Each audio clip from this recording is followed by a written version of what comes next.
La UNAM, ¿cómo ven el tema de la UNAM, los exámenes, los señalamientos, la estigmatización de corruptos los jóvenes y la empresa todavía sin ninguna castigo, apenas van a empezar a hacer una evaluación tecnológica? ¿Cómo ven? Pues creo que ahí todo mal, Julio, porque no tenemos ni siquiera claridad sobre lo que sucedió. O sea, fíjate cómo hubo una anomalía estadística y ante la anomalía estadística, es decir, un puntaje notablemente superior por encima de la media, ¿no? Es decir, siempre más o menos el 3% habitaba encima de los 100 aciertos y ahora más de un 16%, ¿no? Entonces esa tipicidad estadística sembró manto de dudas sobre quién, sobre los chavos. O sea, fíjense qué cosa, ¿quién es el sospechoso? Pues obviamente trampa el chivo expiatorio, generalizada, ¿no? Y yo creo que mientras no existen mecanismos, porque parece que no los va a existir y lo que ha dicho la comisión hasta ahora parece que nos deja claro que no tienen la forma de deslindar responsabilidades, pues se acusó a toda una generación sin que haya mecanismos de deslindar responsabilidad respecto a esta persona hizo trampa, esta otra persona hizo trampa, y donde sí la tienen, que son esos casi 3,000 casos en los que se anularon el examen, hay muchas incidencias que denotan que el problema fue el del sistema, gente a la que se le anuló el examen porque pasó la basura, gente a la que se anuló el examen porque pasó una persona detrás de cámara, cuando la gran mayoría de las casas de nuestro país no cuentan con un espacio en el que tú puedas garantizar estar 3 horas de tu vida sin que nadie pase por ahí, ¿no? Yo que tengo un niño adolescente que presentó el de la prepa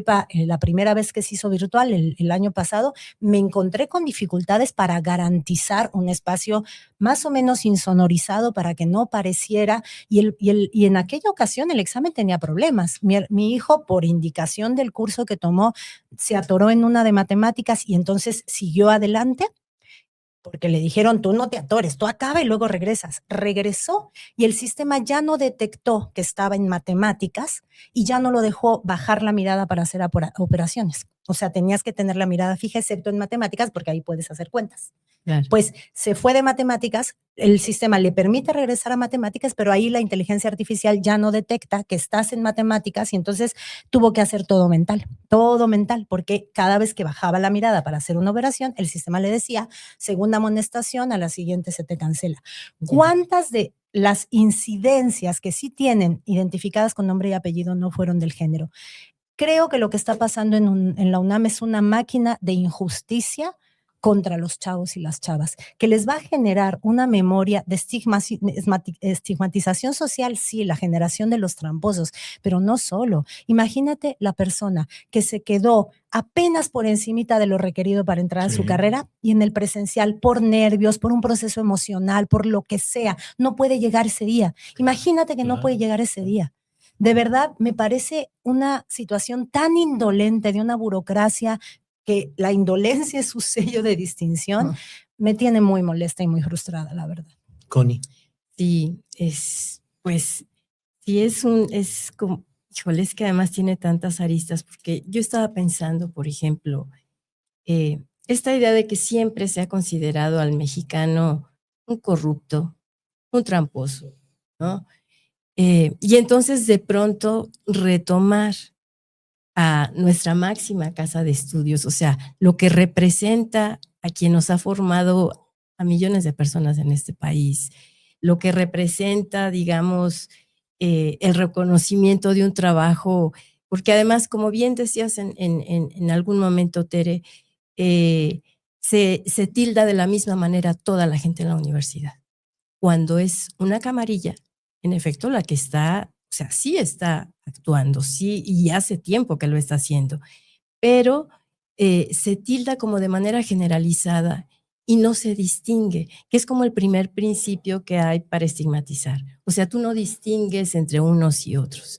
Y entonces, en ese sentido, el hecho de que en este momento se diga, los estudiantes, bueno, los postulantes son unos tramposos, de algún modo se está dejando la marca en términos de que quienes estudiamos en esa universidad, aunque esta sea la generación que se mostró como tramposa, supuestamente, todos somos unos tramposos. Y que entonces, claro, al mismo tiempo es la educación pública. Es algo que se está discutiendo en este momento, el tema de la educación pública, el derecho a la educación.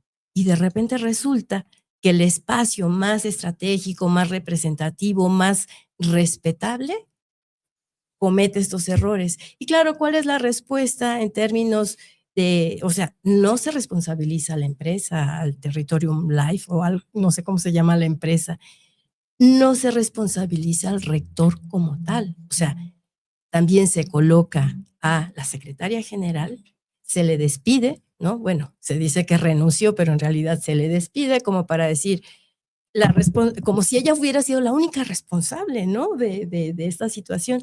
Y entonces, claro, se estigmatiza. Es una mujer, es la única mujer que existía en el espacio de rectoría como funcionaria pública. Se le retira. O sea, las mujeres hay que retirarnos del mundo de la participación de la decisión porque no tomamos buenas decisiones.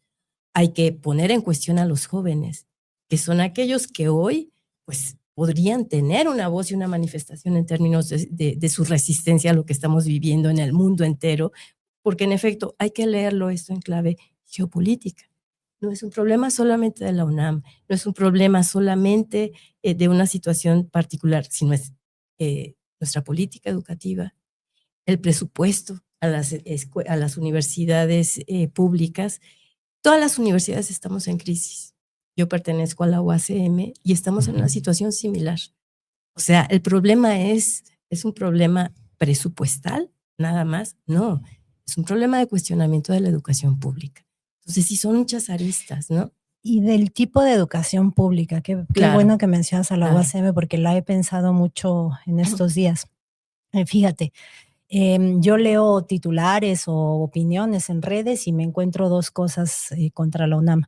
La confirmación de la opinión de que es un nido de grillos y que ahí no hay calidad y que viene por supuesto desde la derecha y que ha utilizado o ha ocupado lo que está sucediendo pues como elemento para una vez más echarse contra la educación pública. Exacto. Ahí lo que quieren es aprovechar la situación para su pleito contra la educación pública ya eterno.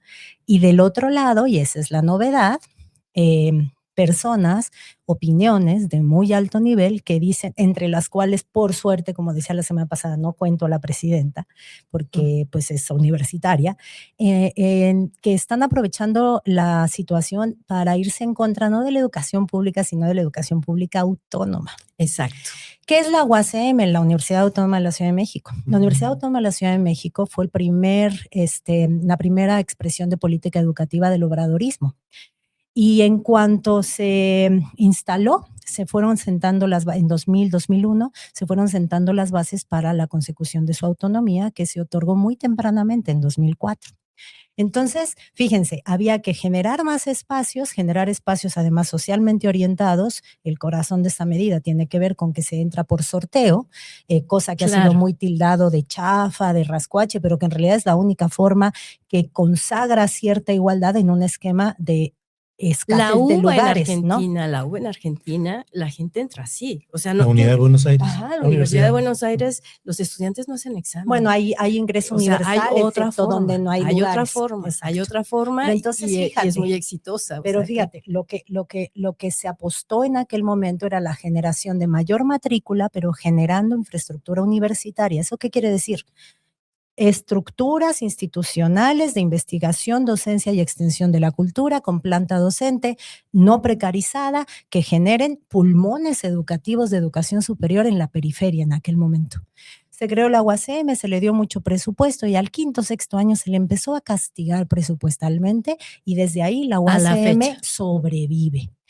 La 4T hacia dónde viró cuando tomó el gobierno federal, ya no hacia la generación de instituciones de educación superior autónomas que tuvieran estructura universitaria, es decir, planta académica de base más o menos que permitiera formar quórum académico, comunidad epistémica, ¿no? Sino desarrollo en investigación, extensión de la cultura, sino que empezó a generar matrícula. Exacto. Universidad Rosario Castellano, Universidad Benito Juárez, generar matrícula, pero generas matrícula sin generar universidad, Claro. lo que significa generar universidad, ¿no?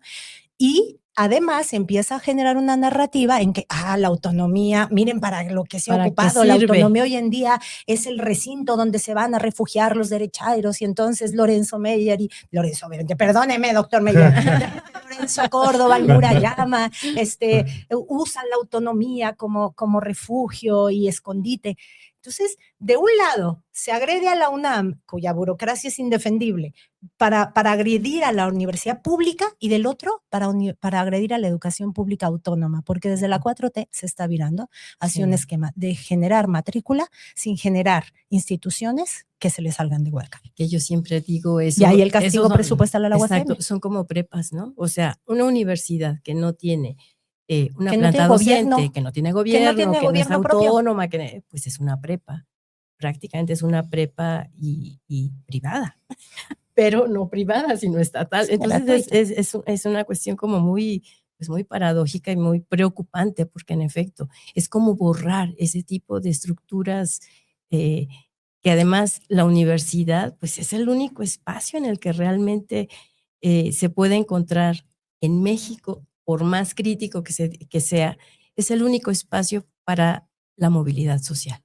O sea, sí le cambia la vida a la gente, incluso hoy, o sea, pero claro, yo siempre señalo, no es lo mismo un estudiante que no se titula a un estudiante titulado. Y otra vez, no es lo mismo un estudiante titulado con diplomado que un estudiante titulado por tesis. Ahí hay todo un debate, pero mi experiencia es quien se titula por la vía tradicional de tesis es exitoso.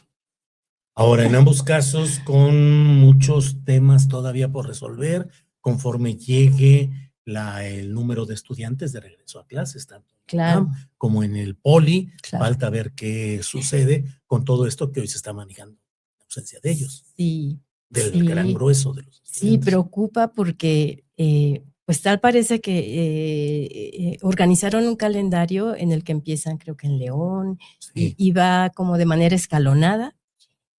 Y la propuesta es que entren el 31 de agosto. Sí. Entonces, el 20 termina la examinación, el control de examinación, y tiene 10 días la UNAM para decir quién sí, quién no. O sea, es muy complicado. Y ahí hay que ver, porque los demás semestres entramos el 17 de agosto.